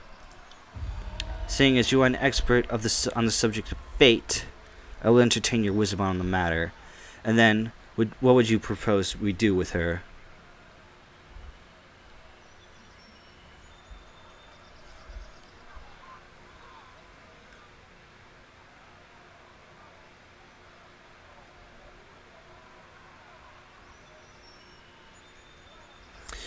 Let's test her loyalty. Varia, kill these guardsmen with something blunt. Looks at the prisoners once her allies and closes her eyes. As her bonds are untied, the onlookers snicker and cheer when a heavy rock is placed in her hand. Mouthing something inaudible, she lifts the rock high above her head and smashes it down on the prisoner's skull. Wincing back at a scream as she hoists the stone over her head a second time to finish the job on the other prisoner. The bloody rock hits the ground and Varia slumps to her knees in defeat a moment later. She'll do good. Good, good. Fifth Eye places his bloodied hands on the trembling woman's shoulder and nods to her. Welcome to the Scarlet Courtis. Do not fail us. As a pair of soldiers come to lift Varaya, the Fifth Eye turns to you, his voice filled with glee. Where's a slave to clean up the offal when you need it?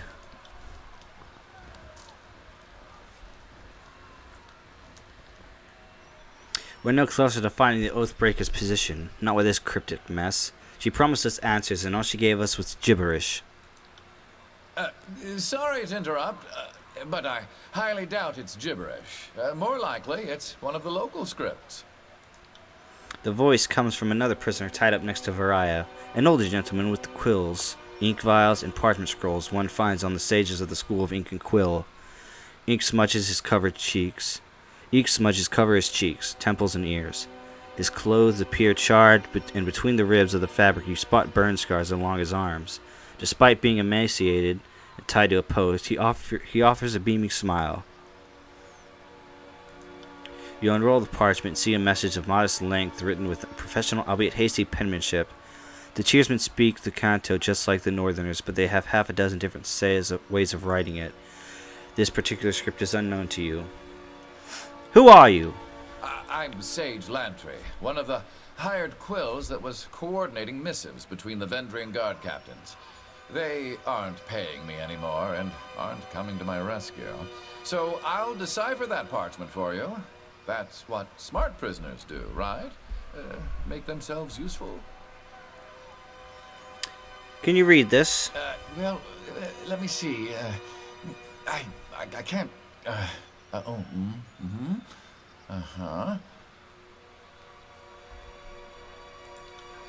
So, I don't know exactly what it says, but I'm half certain that's Sage Selwyn's handwriting. I'm sure I could decipher that in a few hours' time.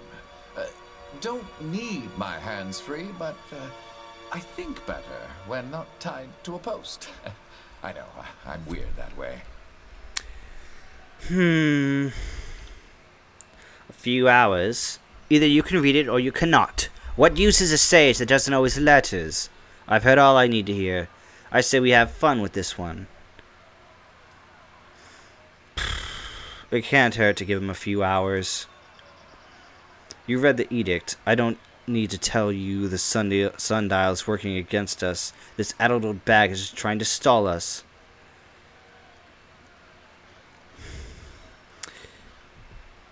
The voices of Narat will be upset knowing you squandered a source of enemy intelligence. How true. Now we shan't put him to waste. He will serve as the most riveting source of amusement as we put him on trial. Fatebinder, I beseech you, be my advocate for this trial. I'm no fool. I know the chorus uses blood, not words, to settle these matters. But you are a servant of the Archon of Justice, are you not?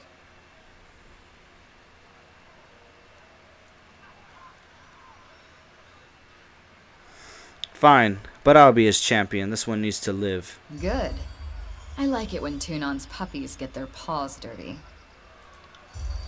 Did you hear that, brothers and sisters? Raising his arms to the sky, Fifth Eye roars to all nearby. Trial by combat is upon us! The sage is unbound from the post. Stiff legs nearly buckle as he attempts to walk, and his arms flex and flail in their new freedom. Wiping sweat and grime from his brow, the sage steps close to you with a nervous smile. Rhythmic roaring and the stomping of hundreds of feet in unison flood the camp. Horsemen begin to circle and swirl about, brandishing weapons and cheering. Begin the chant of gathering and let the warriors know that tonight's entertainment will soon commence. I'd like some flesh bags to test out my new magic on. Brothers and sisters, who amongst you sets the standard for strength? Who amongst you will help winnow the weak from the strong? The Fifth Eye waves his hand in the air, drawing in a gathering of chorus soldiers.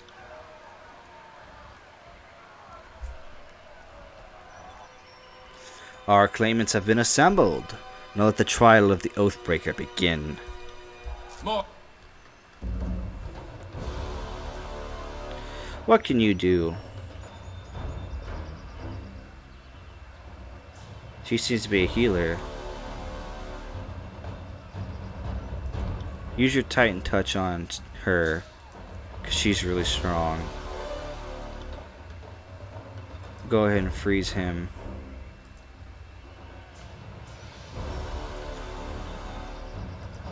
And I'll cast a Spectral Blur on myself.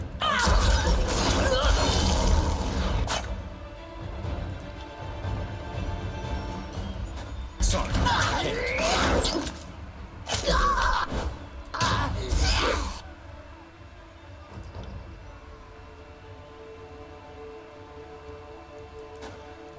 Can't do that.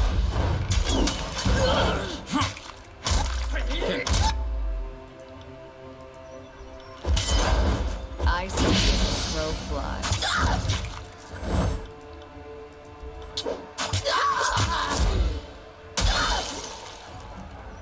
Pathetic. By righteous shedding of blood, we have found our answer. Regrettably, it appears the sage is worthy of leaving our camp alive. The fifth eye offers a short, mocking bow to Lantry. By custom set forth are the voices of Norat. You are free to go, old man. Brag to your grandkids that you fell afoul of the chorus, yet lived to tell the story. That was fun.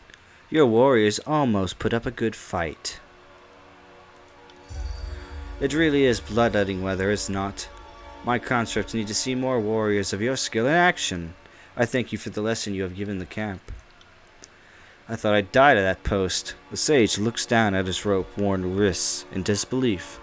Now hand me that parchment. I'm certain I can decipher it. Well, much of the parchment was weathered, but I could make out the important parts of the text. The note makes mention of a meeting spot west of Tripnettle.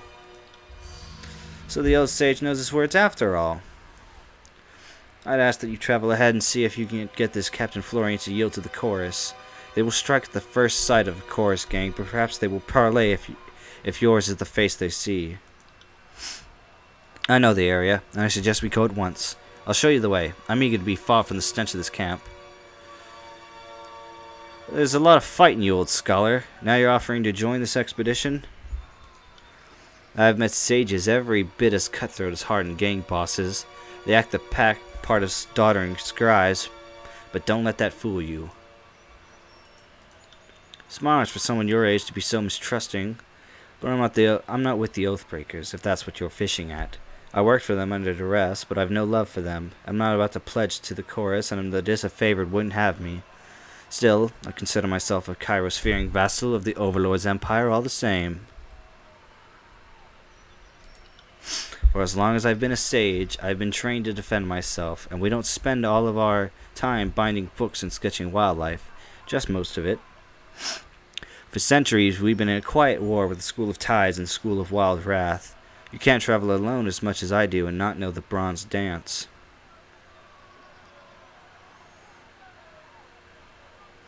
So, you won't be parchment weight during a fight.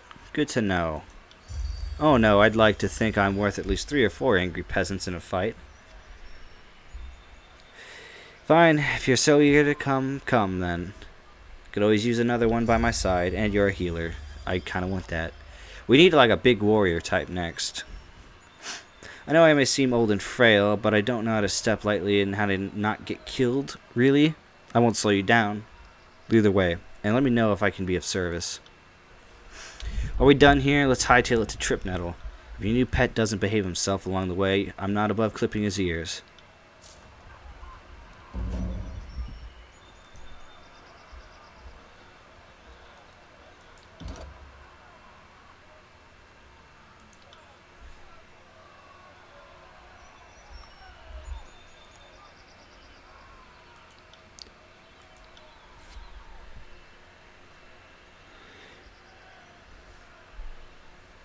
Let's go all in on his quill abilities. Or maybe not.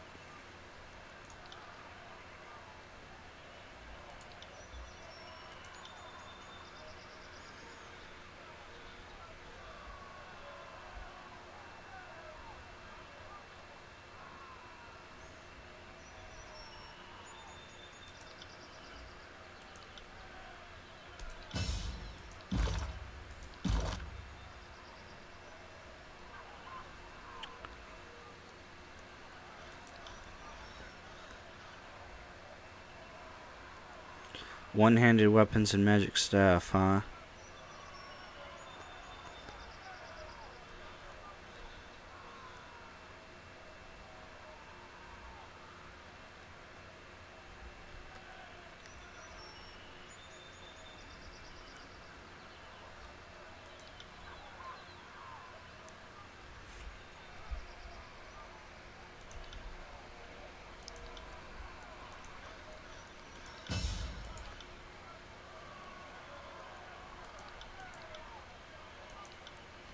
I'm still level 1. I'm almost not, but whatever.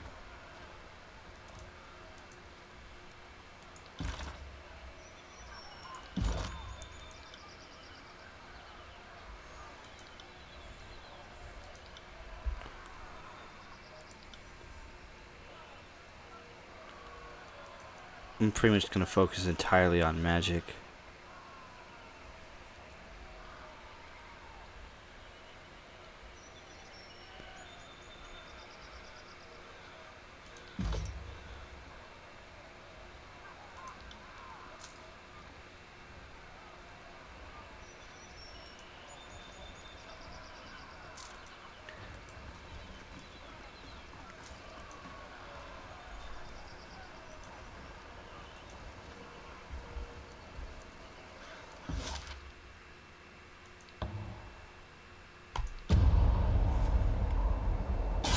Ambush. Damn.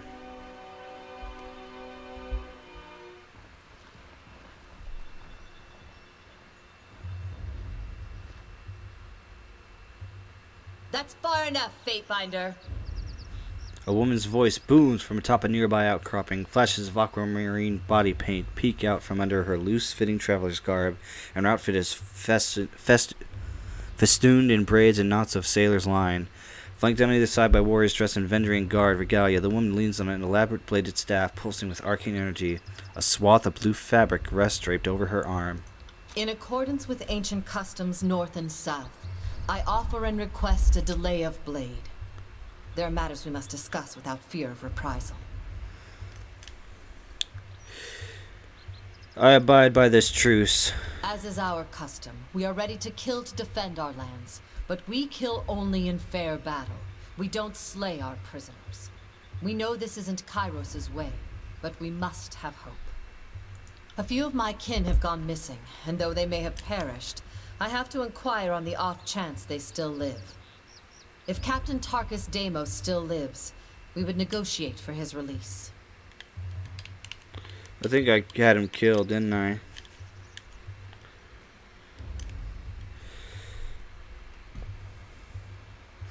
Deimos is dead. I see. That is as I feared, but thank you for telling me all the same. I prefer closure to wishful thinking. I ordered his execution myself. If I may make one more inquiry, what of Palox Tyrell? Did he survive?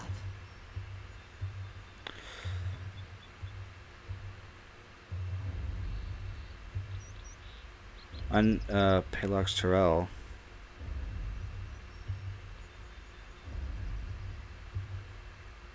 You are reasonably certain she's asking about the Vendrian Guard warrior that took Drest as hostage. Oh yeah, he's dead.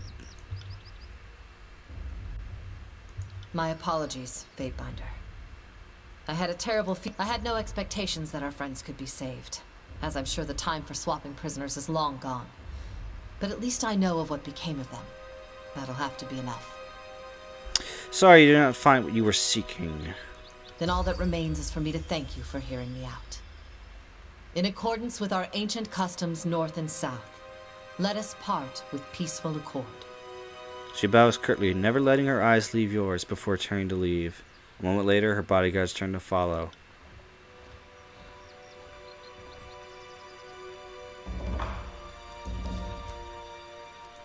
A missive from Tunon. Skalga. Word has reached this court that you have issued an overlord's edict to the Archons of Ward's secrets. Know that we understand fully the weight of this burden and appreciate the loyalty you show in this declaration. Provided you survive this span, your service will be duly recognized. As you navigate the idiosyncrasies and mutual antipathy of our overlords' war masters, remember that Kyros watches all with interest.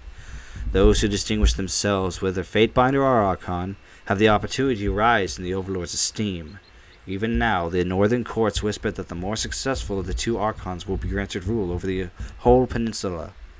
Similarly, your fortunes rest upon the decisions you make. Choose wisely. Tunon the Adjudicator, Archon of Justice. Thank him for the advice. Archon Tunon.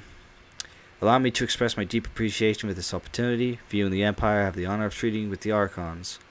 Fewer still of reading the empowered words of the Overlord. I endeavor always to emulate the exemplary foresight and judgment.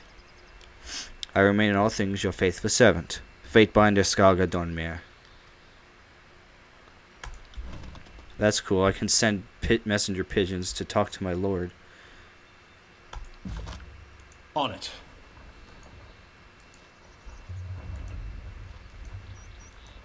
Sorry, I can't.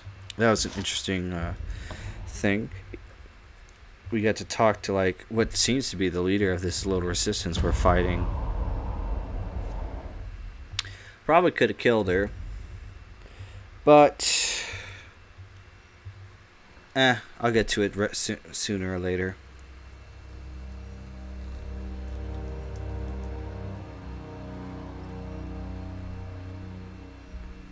Alright. We'll actually save this for next time.